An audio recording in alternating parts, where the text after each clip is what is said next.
Hi Flosstube, it's Caitlin. Today I have several new things to show you guys since I last recorded my video. I actually recorded that one back in the beginning of March, and today is April 15th.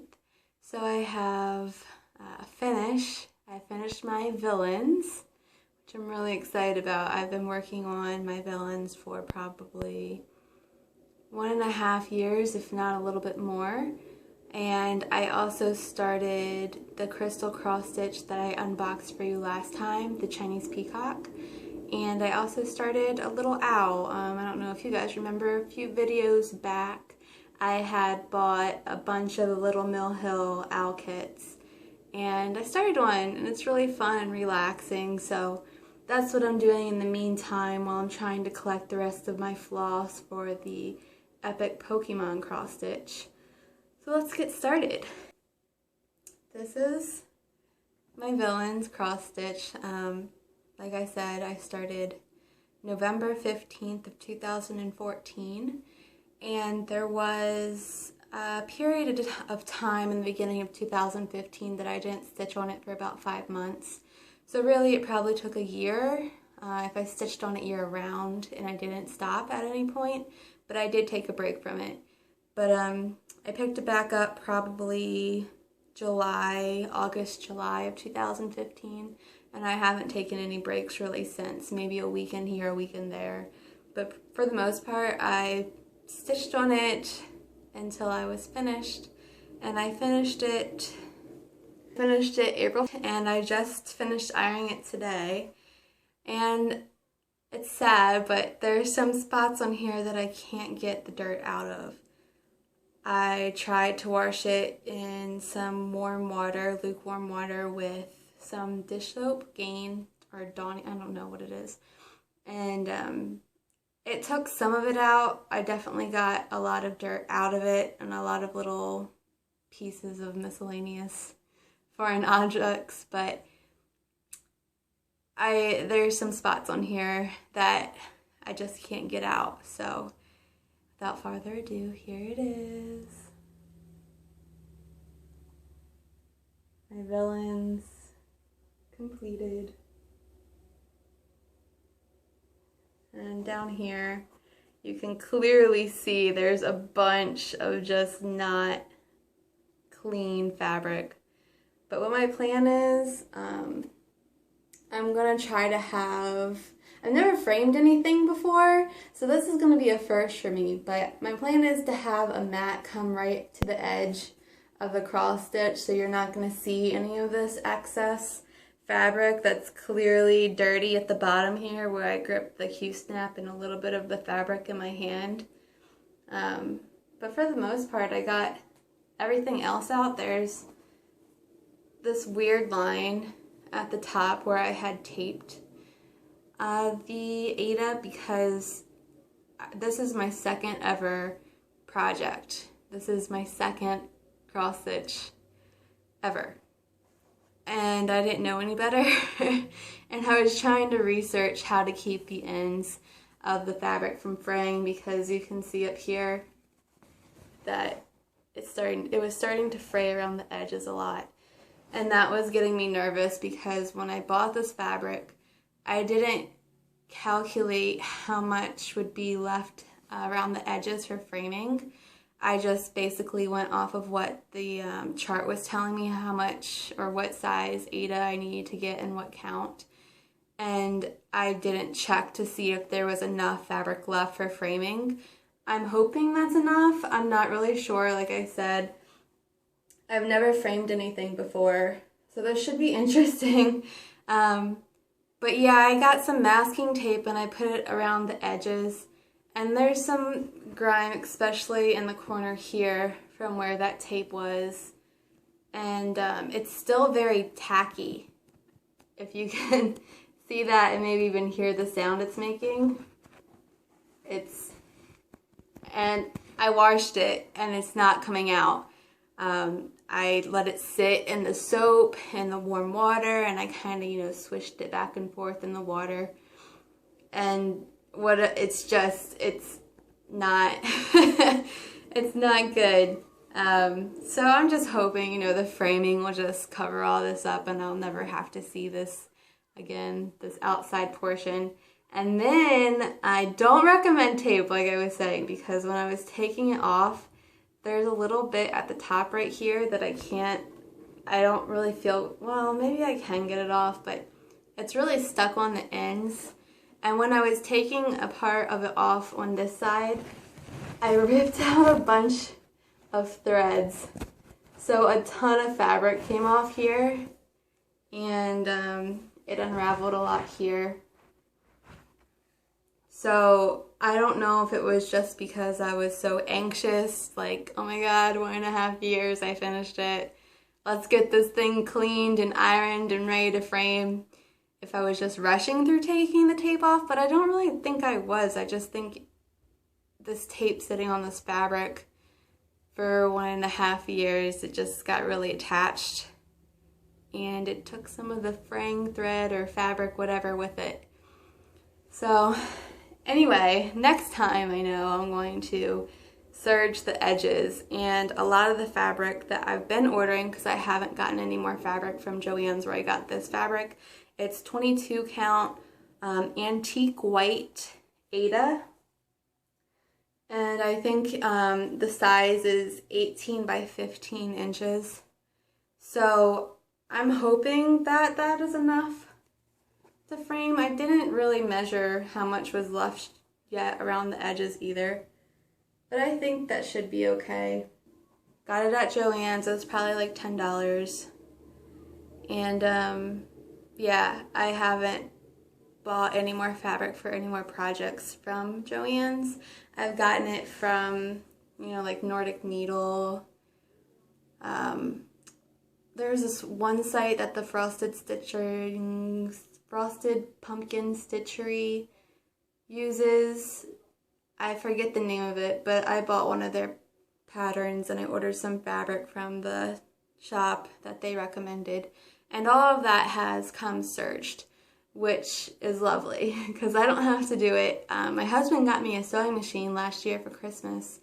I haven't used it. I took like 2 sewing classes in high school and I remember nothing. So it's going to be interesting trying to teach myself how to work the sewing machine again.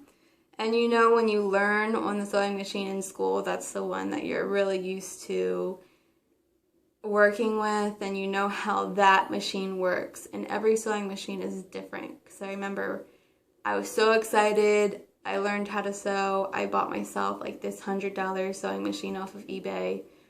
And nothing was the same, and I got frustrated. I remember trying to figure out how it worked, and I just couldn't figure it out.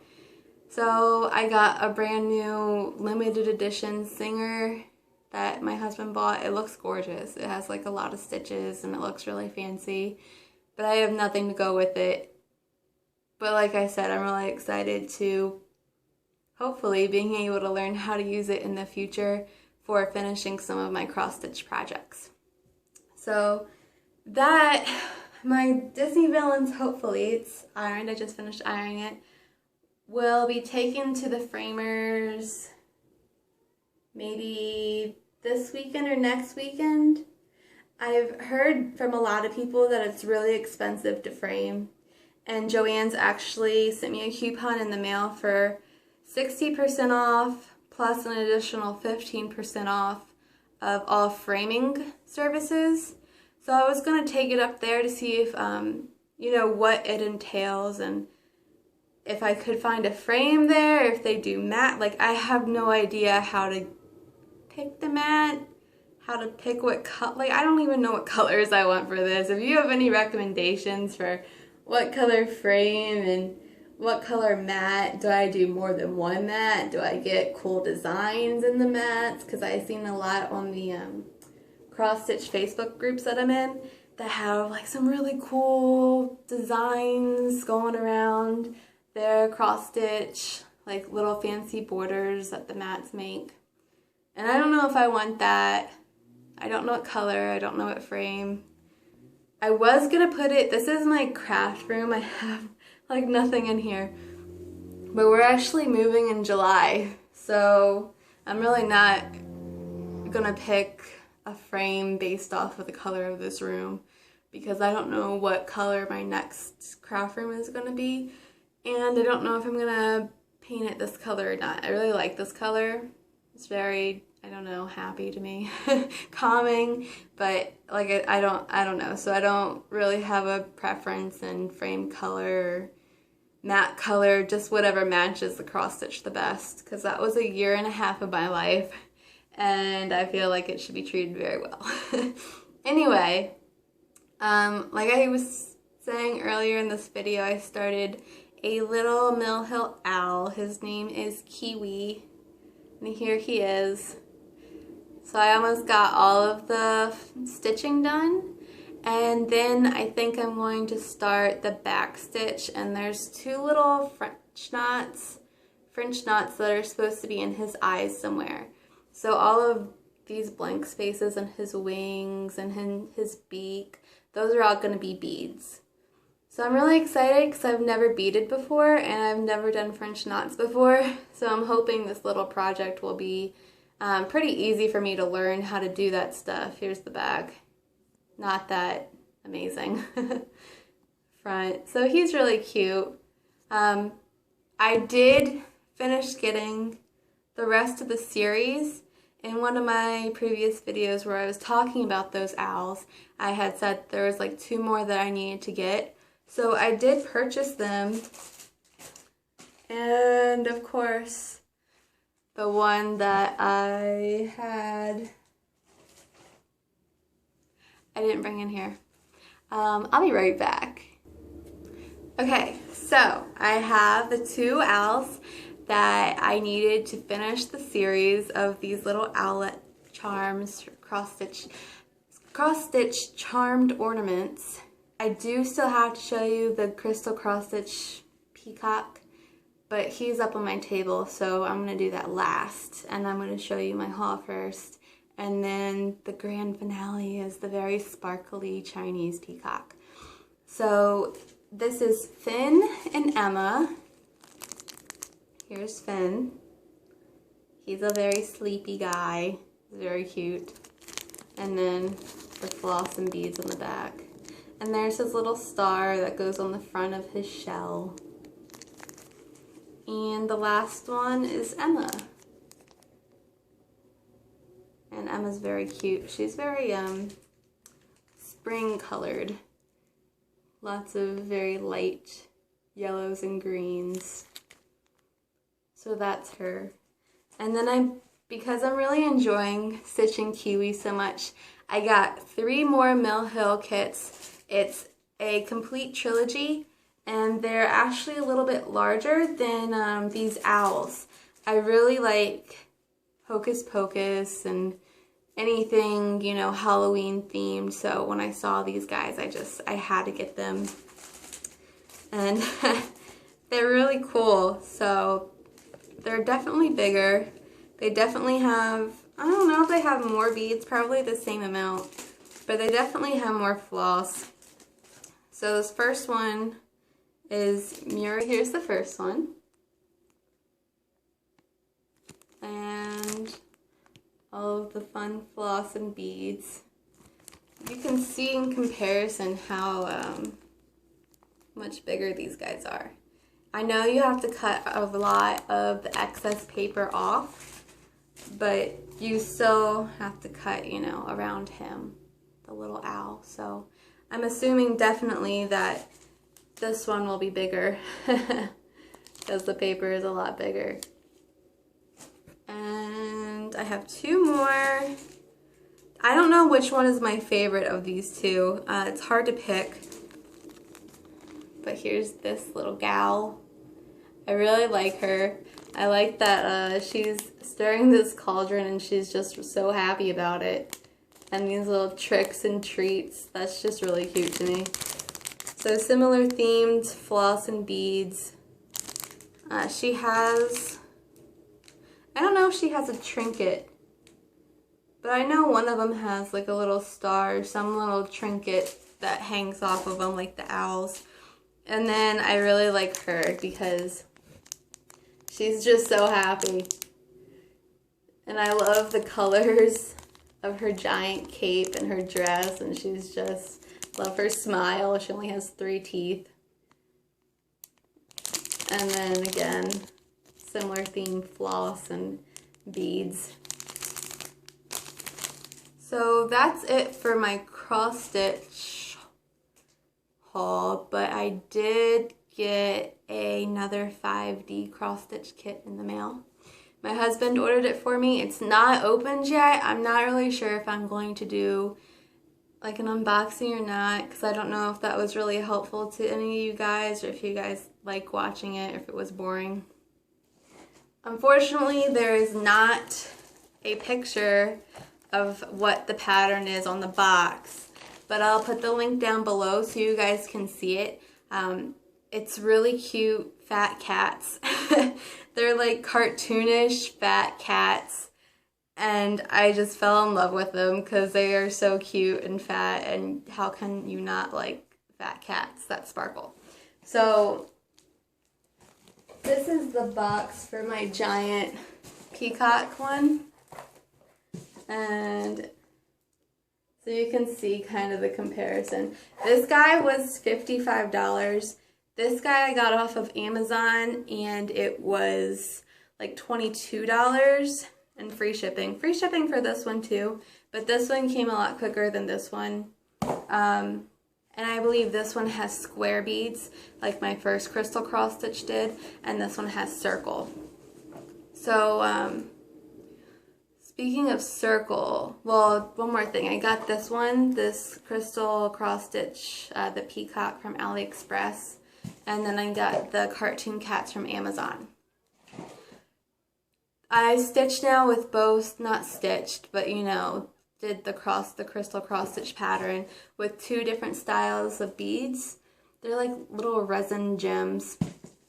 And I did the square first, and now I'm working with circles. And I have to say, the circles are okay.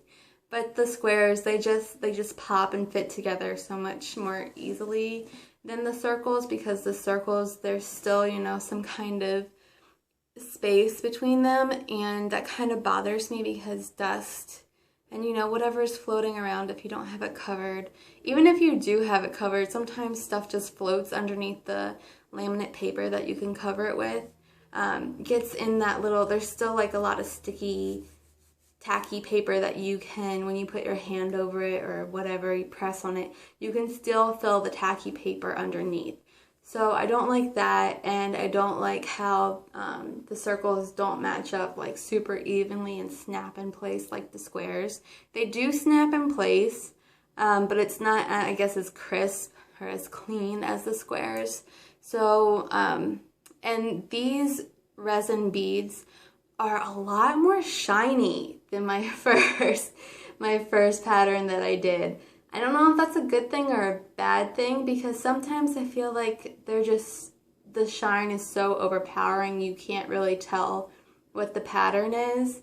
And I'm also kind of nervous that I'm not going to have enough beads to finish this thing because it's huge. And I'm going to contact the seller if I don't. I was kind of worried about this for my first pattern as well, but that one turned out fine. I had plenty left over of every color. This one I'm not even a third of the way through, and I'm freaking out on some of the beads that I have left, like the number. I just don't think there's gonna be enough, but we'll see. And if there's not, I'll just contact the seller like I said. So one more thing. Thank you all for recommending what kind of floor stand I should get for the Epic Pokemon All 6th Generation cross stitch.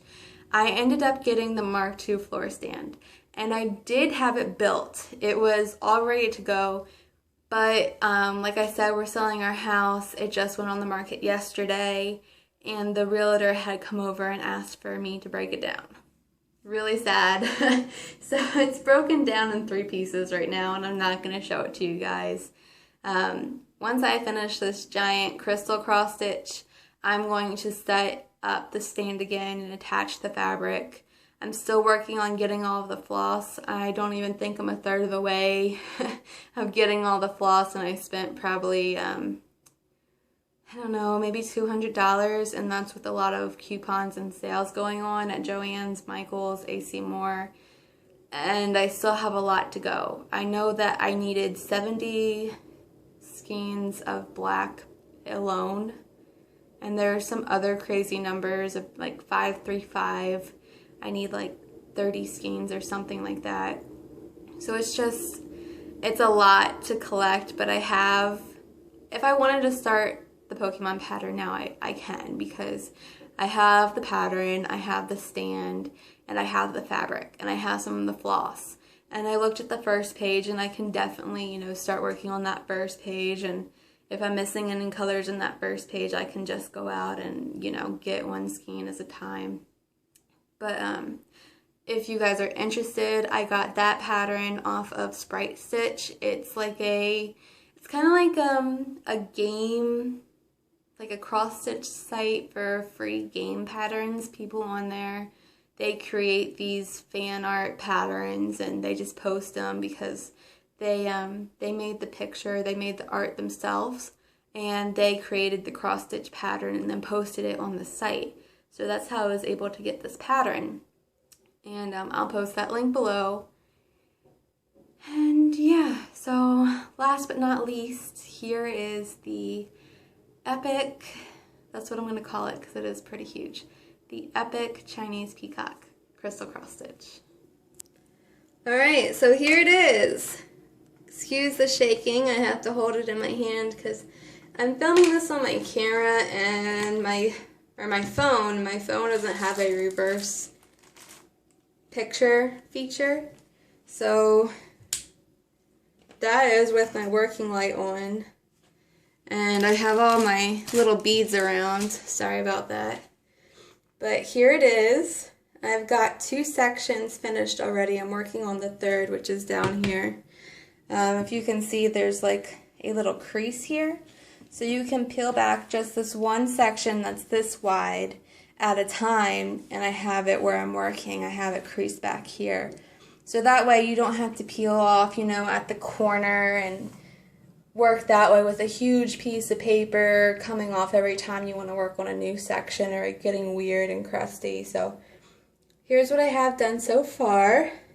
On the ends, you'll notice that I have post-it notes that are covering the little bit of section around the edge that has some tacky paper on it. There's like a little bit of tack right at the end of each. Little bit of tacky substance at the end of each of the pattern lines. So I just went ahead and put some post-it notes on the tacky paper, so that way no dust or anything weird animal hair will get stuck on that tacky little strip of paper. So that is going to be the end of my video. Thank you all for watching. If you have any suggestions, like I said, on how to frame my villain's cross stitch, I would be very appreciative if you have any color or frame suggestions. Just comment below and I'll be sure to check it out. Thank you.